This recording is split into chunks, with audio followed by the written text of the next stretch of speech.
Alright guys, so sorry for this video being late. I've got a flu recently and I'm actually still got a sore throat right now. So I'm gonna make this video as short as I possibly can and as fast as I possibly can. So I'm gonna skip through a bit of the details, like some of the skills that I just don't recommend anyone to use anyway.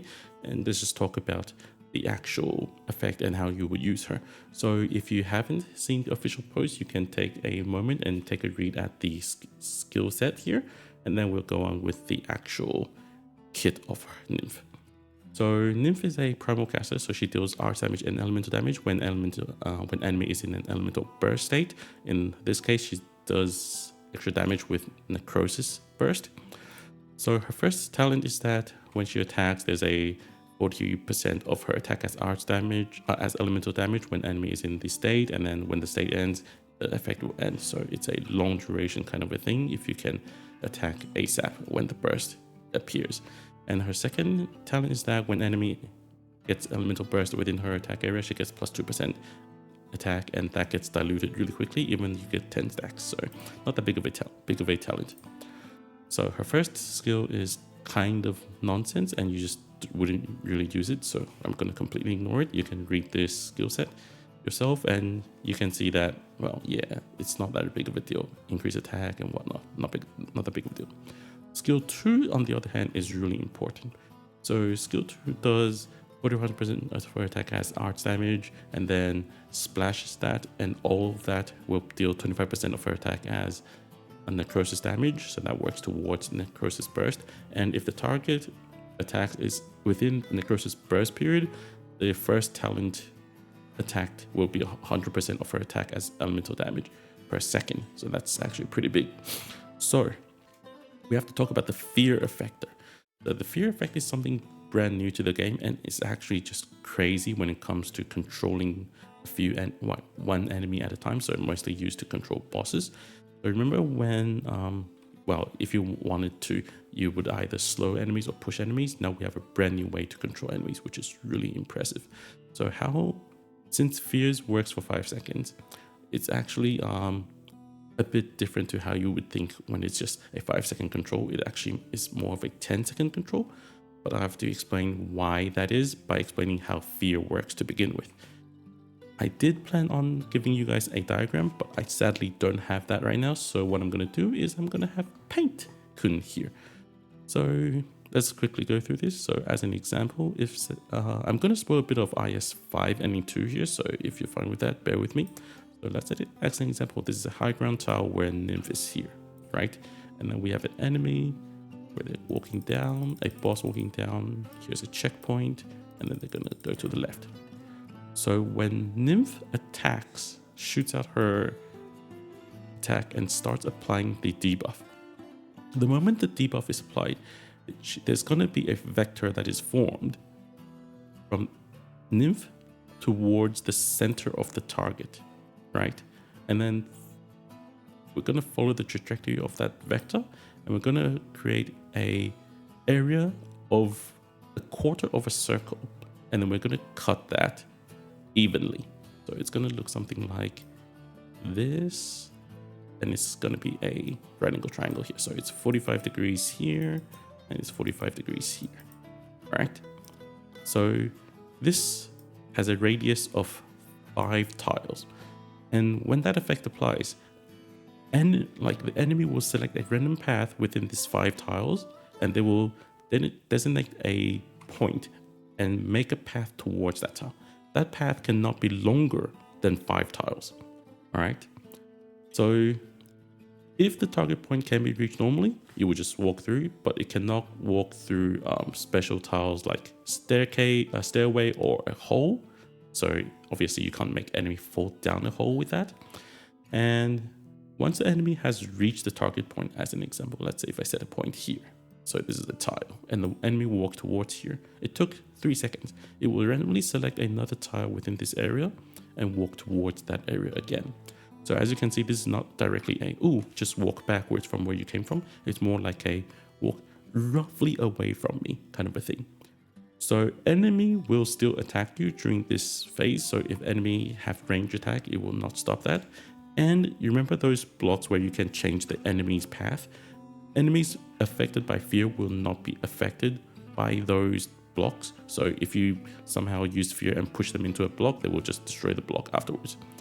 So if there is a, let's say as an example, if there is no tile that can be reached within this area. So let's say it's just all a wall. It's all a wall. Okay, it's all a wall. It's all blocked off. Then since there is nowhere to go, it would just circle within the tile that the enemy was already in.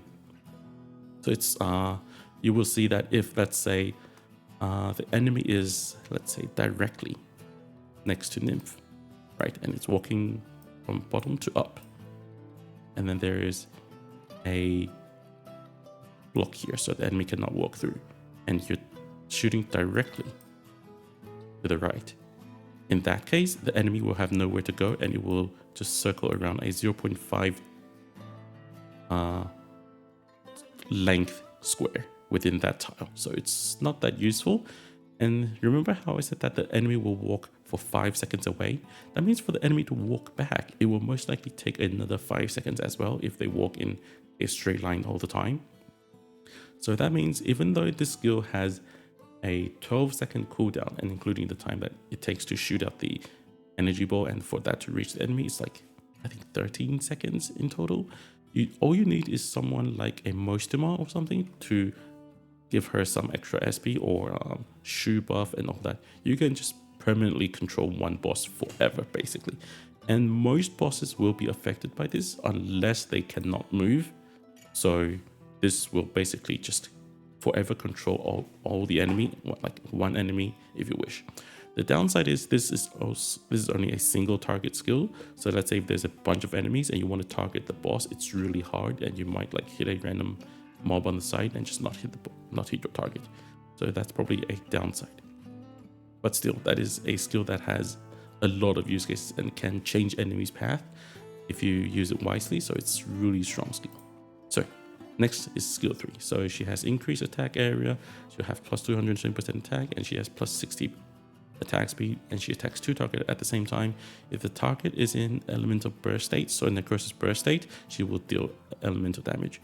In total, if you combine this skill with Virtuosa, you're getting about 140k in terms of total damage. And since most of that is elemental damage, you can basically ignore a lot of enemies' resistance. So how strong is this? You can think of if enemies have extremely high resistance and defense. So let's say if they have minus 90% physical and arts damage reduction, let's say as an example, then Nymph can just bypass all of that. But if you look at this skill alone and compare that to the damage of, let's say, Logos is just way better all the way, because as you can see, this skill cannot deal cannot deal necrosis damage. So you definitely need another operator to work with her. And potentially, if you can actually do Nymph plus Logos or like a high amount of damage, and then someone else to deal like to help them burst the elemental burst. Like let's say if you combine Suzuran with Logos, and so Suzuran increases the damage dealt, which increases the elemental burst speed, and then helps Nymph to deal damage within that period of time. So as you can see, this skill has a 35-second duration and a 55-second cooldown. So this is one of those skills that you're mainly using to kill that one boss that has the decreased damage reduction, like the damage reduction kind of boss, and not really for slaughtering elites. So potentially you also want to get Logos to clear off other mobs coming in the way, because she only hits 2 targets as well. So yeah, I really wouldn't recommend you just use her alone, but paired with other operators, you can have actually great potential damage because of how elemental damage works right now. So let's talk about the use cases. So usually I wouldn't bring her in normal event stages. Right now, we don't really have a lot of enemies that have high defense and resistance all at the same time. So Logos and Wizardel mainly does the job. And even if you really want to use her, you also got to have Virtuosa in that case, but that's not really worth it. But if you want to use her skill 2 to perma control a boss, that's perfectly fine. So, and then we go to, just want to ignore CC now, because the current CC in CN, we didn't even get to see Nymph. We ended up using someone else anyway. So let's ignore CC and talk about IS. So in IS4 and IS5, she's both really great.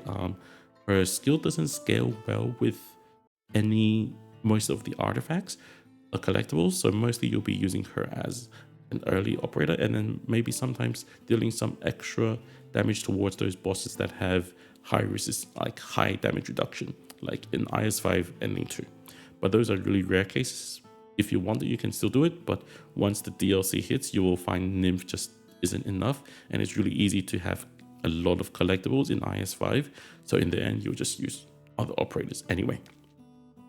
And then in SSS, wouldn't really recommend her because you kind of need Virtuosa for plus her to deal damage, and skill 2 only can control one target at a time, where SSS usually have a lot of enemies.